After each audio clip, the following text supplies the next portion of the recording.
Let's start. So, Mike Zaneis, thank you very much for being here today. So, you're the CEO of Tag. Maybe you can start by introducing yourself and explain what you do for the advertising industry. Yeah, thank you so much for having me today, Alex. Yeah, Mike Zaneis. I have been the CEO of the Trustworthy Accountability Group, or TAG, for the past 8 years. TAG was created out of the leading digital advertising trade bodies, so the Interactive Advertising Bureau, the 4As, and the ANA. And I come from the IAB. I started my 20-year career so far in digital advertising at the IAB, working on public policy issues. Was also their general counsel, and was fortunate enough to start working on some very important issues on the digital supply chain, such as trying to focus on lowering advertising fraud, trying to increase brand safety, and trust and transparency. So that's how I came to become the CEO of TAG. Okay, amazing. And can you give us a quick overview of what are the Tag main missions today, main goals as a business? Yeah, so for us, we are a nonprofit organization. So we are really focused on bringing the industry together. And we bring experts around issues around fraud and brand safety, transparency. Companies like AdLux, who this is what you all specialize in.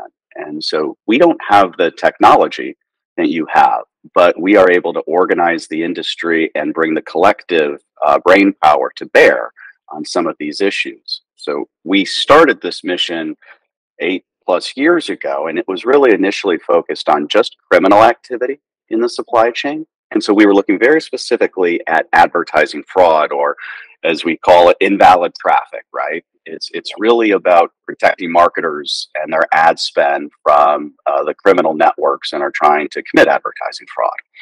Over the years, we've expanded our remit. Only slightly. We still focus on advertising fraud.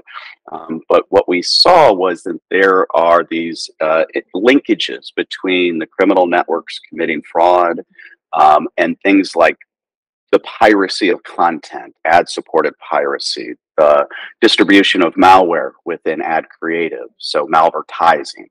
And these all sort of kind of come under the general term of brand safety. So we now have not just a anti-fraud certification for companies that can meet our high standards, but also a brand safety certification. And so what we do as an organization is bring folks together. We create requirements for our certification programs, and then the companies then are able to achieve those requirements and surpass them, can get a seal. Again, I'll use AdLux as a good example. You all hold both the Certified Against Fraud seal, but also the brand safety seal, because you have a variety of offerings to the industry. And so they're all related, but sometimes the solutions are slightly different. Okay, it's crystal clear. And so maybe you can give us more details about who are your primary partners and customers, and what is your daily support structure for these companies such as ours. What do you do on a daily basis to analyze what they do and what they bring to a safer and more transparent industry?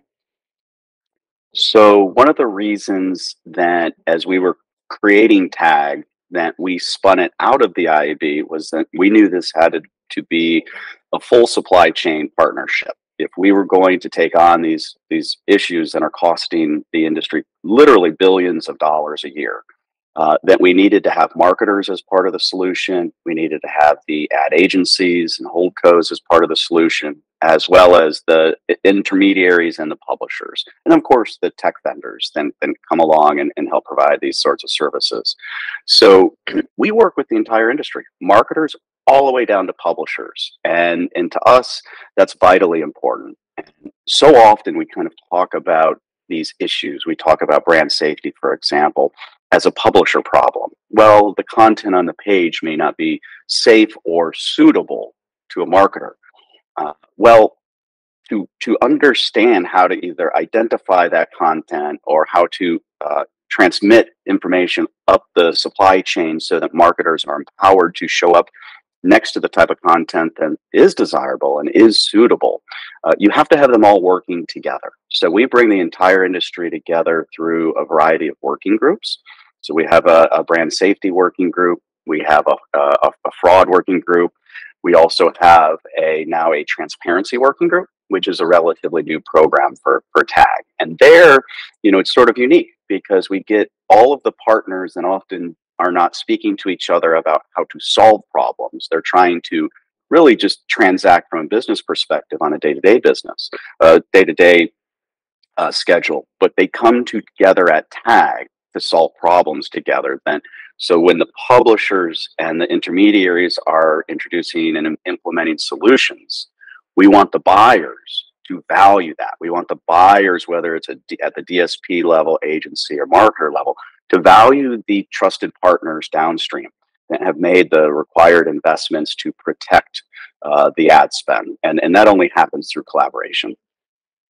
Okay, amazing. So question I have is, maybe you can provide us with uh, your your plan, maybe what you want to, what the tag is going to bring to the industry for the next, I don't know, like 6 months, 12 months, or even more. What are the big topics you are working on, the big stakes that are shaking up the industries? I have some I want to talk about after that, but maybe you can give us also an overview on this. Yeah, absolutely. So one thing to know about our programs are that we are continually iterating on them. We are continually evolving them to meet the threat vectors because we know that criminals, for example, are constantly changing their activity. And so we have to stay abreast of the latest technology, the trends, and the different threat vectors that face the industry. So we update our programs and our guidelines at least once a year. So we're sort of constantly looking at what's coming down the road. So right now, for example, over the next 6 to 12 months, we're really looking to expand our anti-fraud work into areas, different types of media that are really difficult to measure today. CTV, we talk a lot about the measurement issues there. They're beginning to get resolved. And a lot of this is happening because the Media Ratings Council, the MRC, is beginning to actually accredit measurement companies in the CTV space. But that wasn't the case 6 months ago. So we have some more work to do to measure. And if you can't measure, then it's very difficult to identify fraud or to identify brand safety. We are not quite that far along in certain areas such as audio, podcasting, right? Very difficult to measure. The gaming environment, very difficult to measure. So on our short-term path is to continue to open up those new markets, make sure that they are transparent, that they're measurable, and that we can protect marketers in that space. Likewise, in the brand safety space, these issues are always evolving. There's always an election coming up, right? And we're talking about election integrity and misinformation, disinformation. We also want to protect news and quality original content. So we are always looking at ways, for example, maybe to educate the industry that having these large lists where you're blocking keywords. And right now, there's so much strife in this world, and we have to support quality journalism so that we can cover things like the conflict in Ukraine, the war in Israel and Gaza. And if we don't have original journalism covering these world events, then society is hurt. And so we want to make sure that advertising continues to support quality original content. So we've got these issues that are kind of right in front of us today that we are working on. But we also have to plan ahead for 12 months, 24 months down the road. Things like AI and how is that going to impact the criminal elements? Because we know if we're using AI as an industry or as individuals, the criminals are already implementing AI to change their threat vectors, to do more complex and hyper-targeted social engineering, for example. We're already seeing that. So we need to be planning longitudinally for how, as an industry, we can solve some of these problems. And you talk about AI, and there is others big changes that are happening in the industry. The one I'm thinking about, obviously, is the end of third-party cookies and the cookieless era, the privacy-first era.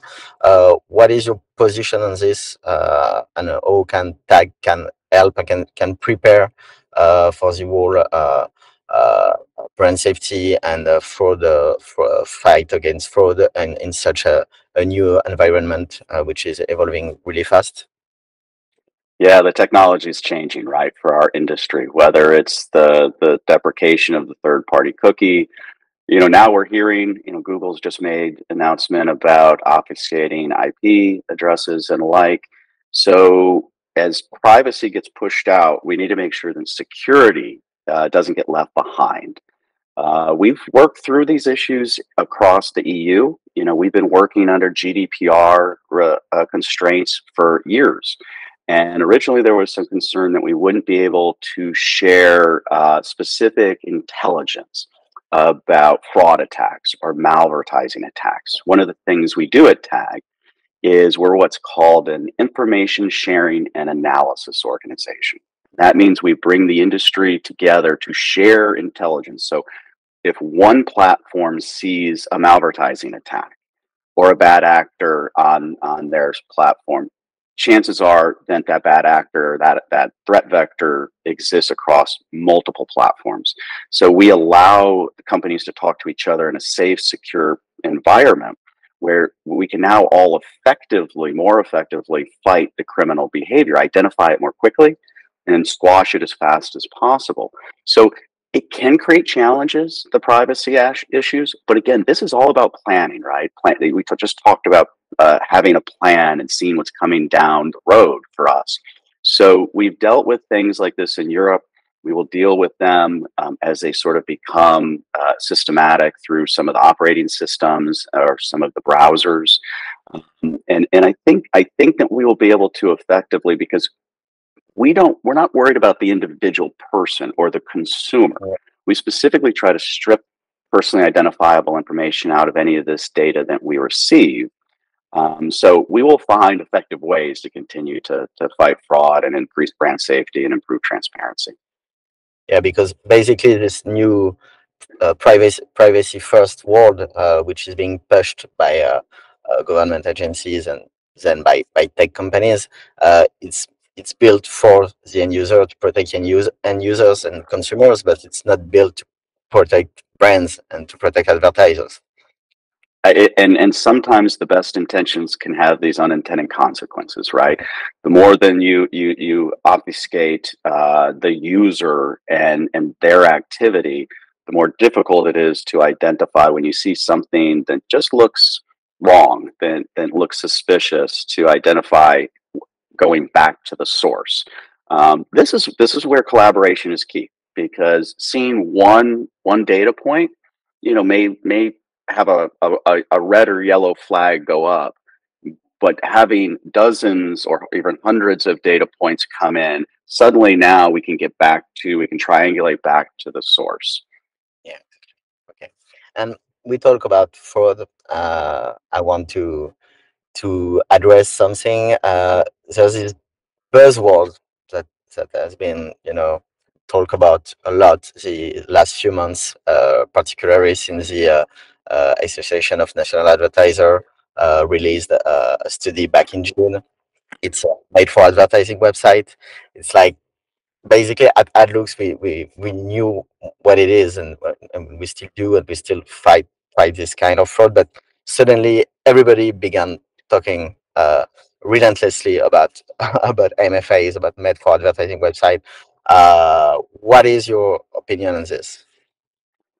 So a little context, because at TAG we know a lot about MFAs, just as you do. I don't know if AdLooks, I don't know if you called it made for advertising, but you've seen this kind of activity in the marketplace for a long time. It's not new. But what was great about the ANA transparent programmatic transparency report was that it's shown a light on MFAs and kind of gave it a name that we could all begin to agree on. So TAG, specifically our transparency program called TAG TrustNet, which we collect log file data from everybody in the supply chain, from the publisher all the way up to the DSP. We reconcile that log level data and make it available to the marketer. And so that level of transparency allows us to see things like MFA activity, because we also take the vendor, the MRC accredited vendors such as AdLook. We can take your data and overlay it into the transactional data. So we are actually the data partner to the ANA for their transparency reports. So we've been diving into the data and all these transactional data points for the ANA. And so when the first look report came out at Cannes this year, everybody wanted to talk about MFAs, and rightfully so, because 21% of all impressions in the programmatic space going to MFA sites. That accounted for 15% of the ad spend. So a massive issue. And so we have to start by sort of assigning a value to MFA sites. And I think traditionally there's some folks have thought there is value there. I think that perspective is changing rapidly, that marketers don't actually want to appear in these kinds of environments. It's not suitable for their brand. It's a negative user experience. What we know about MFAs is that they have very high viewability rates. They are almost all human traffic, so very low fraud rates.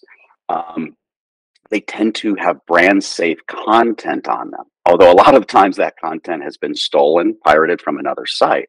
So they perform well around some of the traditional industry metrics, which I think is why they haven't necessarily been viewed as kind of an enemy of the industry for a long time, because they've been around forever. But now marketers are beginning to understand that this is not where they want to spend their money. So to me, it's a very sort of definable issue. We actually ran MFA list against the programmatic ad spend, and we found that 99% of the programmatic ad spend that we saw was going to just 500 MFA domains. Now, those 500 domains, they change over time. And so we need technology providers like AdLooks and others that are now providing MFA lists. We need your expertise to make sure that the 500 or so primary MFAs are continually updated and tracked. But again, this is an issue that is inherently solvable. And I think marketers and agencies are really beginning to push their downstream partners to make sure that they don't appear on MFAs. And I think that that's good for the entire industry. Yeah, okay. Yeah, because there's been a lot of chit chat about at what point, if you put aside everything that us at AdLooks we call MFA, which are website which mimics news and content website, but with a lot of IVT and invalid traffic. You push this aside, and then you have this kind of sites that, as you just say, do it really well and are almost like legit. They're not, but they're almost legit. And so Yeah. there's been this discussion, like from from from legit publishers saying, but at which point will I be considered as an MFA myself? Since I basically do the same thing. The only difference is I don't steal the content. But so it's really interesting to see this definition. And I think there is I think there are several types of MFA, so which complicates this issue in some way. But I, yeah, I couldn't agree more, right? We need to involve one of the things we're doing is bringing publishers to the table. There's now a definition, at least an initial document out there that the 4A's, ANA, ISBA in the UK, and the World Federation of Advertisers coalesced around and put out a couple of months ago. I think that's a good starting point. It gives us something to talk about, right? And so that we're all talking about the same, at least off of the same piece of paper. We are now working with those groups and have brought publishers to the table to talk about, okay, how do we put a little more specificity around some of these descriptors?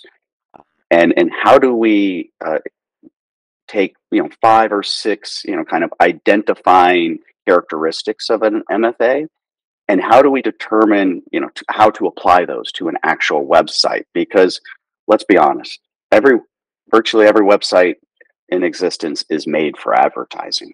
It has ads on it, and so we have to be careful that legitimate sites, especially as we talk about journalism, news sites, local interest sites, um, are not being caught up and identified as MFAs. So this is going to be an ongoing process. And what's key is, again, the collaboration of the list developers, listening to and talking with the interest groups, talking to the companies, and I'm confident we'll continue to evolve this document, and we'll get better and more precise as an industry. Okay. Okay, I switch to another topic. You talked previously about tag extension, coverage extension to new kind of devices and advertising mediums like podcasts, like CTV, etc. The other question I had is what is your global, as a non-profit organization, what is your global coverage? Do you have partners in every places, every countries in the world? What is what are your objective on this?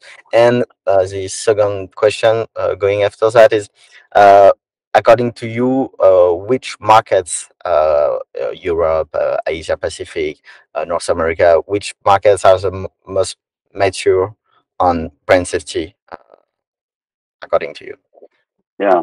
So, almost all of these challenges are global in nature, right? So, in human traffic, invalid traffic, non-human traffic is non-human traffic, whether it occurs in the United States or France or Singapore or Brazil. So our programs are all global in nature for just that reason. Now, obviously, Tag was sort of created in the US, and that is certainly our largest market. Makes sense. It's the largest global ad market. But we have an office in London and services the European market, which is our second largest. I think in Europe, brand safety is a slightly more important topic, or at least top of mind, than ad fraud. Whereas in the U.S., ad fraud tends to be top of mind for marketers, at least, with brand safety kind of a close second.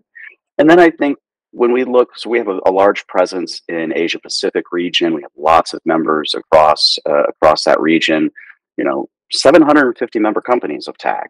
So we cover, I think that covers 38 countries that we have companies based out of. So we have to have a presence there. We have to engage those companies because there are certainly different market challenges sometimes. And what is brand suitable in one market may not be brand suitable in another, and you have to be sensitive to those market differences. So we work a lot in Singapore. We probably have 14 or 15 companies that are based out of India, for example. But we have a partnership in China with the Chinese Advertising Association, and they are really looking to bring serious ad fraud solutions to that marketplace. So we are basically willing to work in any market where there are companies that are willing to raise the bar on fraud, brand safety, and transparency. Okay, great. Okay, and the last big topic I had in mind is maybe before putting an end to our discussion, maybe you can explain what is your process for accrediting companies. How does it works? What kind of new businesses maybe you want to attract and to certify as well? Maybe you can explain this a little. Yeah, for us, the key is to set very high standards with our guidelines and requirements, and then we welcome companies to come and work with us to prove that they can achieve those. So again, sometimes there are slight market differences that we have to work through, and that's okay. We again, I'll use the Chinese market as an example. We had a very willing partner there in the Chinese Advertising Association, where they wanted to spearhead and lead Tag into the market. it's a different technology there. You tend not to have JavaScript that runs on the web pages, and so you have to be cognizant. Then ad fraud, for example, filtering doesn't necessarily work the same way. Doesn't mean it can't be done. Doesn't mean it can't be effective. It just means you have to be flexible. So for us, our mission is to fight ad fraud, period. And we know that if you allow these criminal networks to make money in one market or another, ultimately, it's going to fund and bolster their activity in the U.S., in Europe. So we want to cut off the spigots for them financially everywhere we can in the U.S. That's the only way to effectively kind of shrink their ability to attack the industry and to defraud us. So we sort of welcome everybody.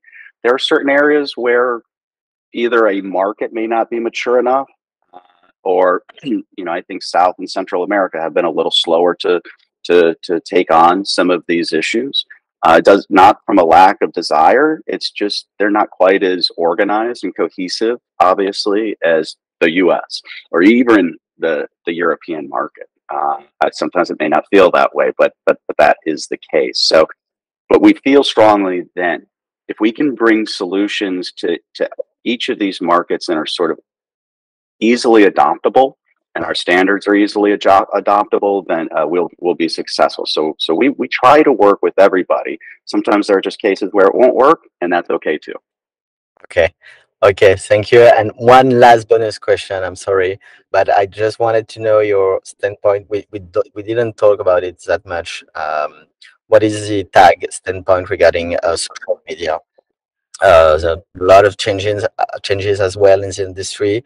I won't get into it, but maybe what's the big stakes as well for social media advertising, according to you? Yeah, social media is such a challenge from a brand safety perspective. And so again, here we work with all the major social media platforms. Virtually all of them are tag certified for brand safety. But that's a constant monitoring. Every company has to get recertified each year. And so that's a great starting point. But we actually open up investigations on our own based on the public information that we gather. So if a platform has made major changes to their brand safety operations, that's going to be a kind of a yellow flag to us to go back and check and make sure they're still in compliance. We do that on an ongoing basis throughout the calendar year. And then, of course, we take complaints from companies, from individuals, and we take all of those seriously. So the challenge is obviously massive. And for us, the key is not, you'll always be able to take a screenshot of a hateful post or an inappropriate, video or image with an ad next to it. We're never going to be perfect. The internet is not perfect. What we want to see, what we test against, and what we require every company that gets certified for brand safety to do is to go through an independent audit. You know this. AdLux has done this, gone through an independent third-party audit to make sure that your processes are in place to effectively identify these types of ad misplacements, disinformation, misinformation, hate speech, and the like, and that you are implementing those policies and procedures effectively. That's what we really care about. Is have you met the goal and the requirements to have the resources in place and to be doing this effectively? Okay, perfect. Perfectly clear. Maybe to conclude, you can tell us where you were sorry, to which events you're going to be attending or speaking for the next few months, so that maybe people listening or watching us or reading us will know where to meet you and to talk to you. I appreciate that. It's been a busy time. We were just at Advertising Week in New York and had our own annual State of the Fight program. I just returned from the ANA Masters of Marketing event last night. So we'll be back at the Brand Safety Summit in New York next week.